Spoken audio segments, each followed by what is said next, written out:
Écoute, moi, personnellement, je suis un partisan de la liberté d'expression et je pense que les idéologies, en l'occurrence les idées, ne se combattent pas par les lois, elles se combattent par les idées.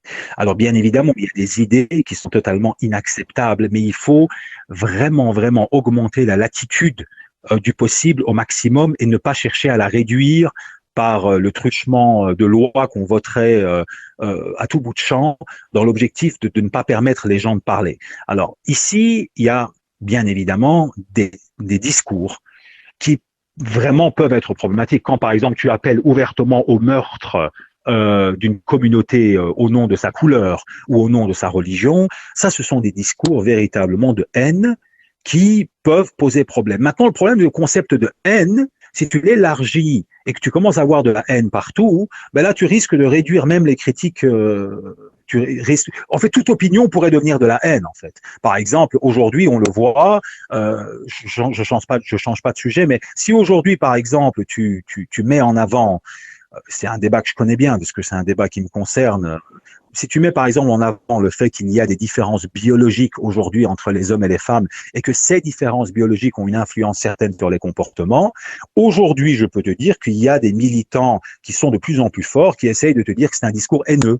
Tu vois, c'est un discours sexiste, voire haineux. Et donc, on est en train d'essayer de faire des lois éventuellement pour ne plus permettre ce genre de discours, alors que, par exemple, il y a 15 ans, ce genre de discours, 20 ans, tu pouvais les tenir encore.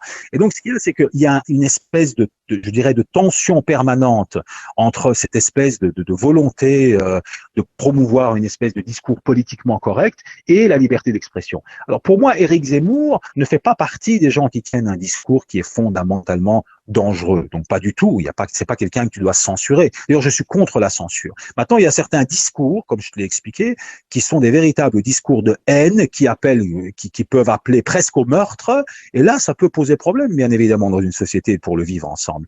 Mais il faut garder la latitude la plus large possible et la protéger. Sinon, c'est une valeur fondamentale qui risque de disparaître, qui est une valeur qui va finalement, on va dire, c'est quelque chose qui va tous nous affecter. Si cette liberté d'expression se réduit, il ne sera plus possible finalement d'émettre une simple opinion sans choquer quelqu'un. Et si à chaque fois que j'en choque quelqu'un, c'est un discours de haine, par exemple, ben on va plus y arriver. Donc il faut pas du tout, pour moi, censurer quelqu'un comme Éric Zemmour. Il faut l'attaquer sur le plan de ses idées et laisser les gens écouter les deux discours et éventuellement faire tirer une conclusion et avoir leur propre opinion à partir du débat. C'est ça qui, pour moi, est une valeur qu'il faut véhiculer, pas nécessairement la censure.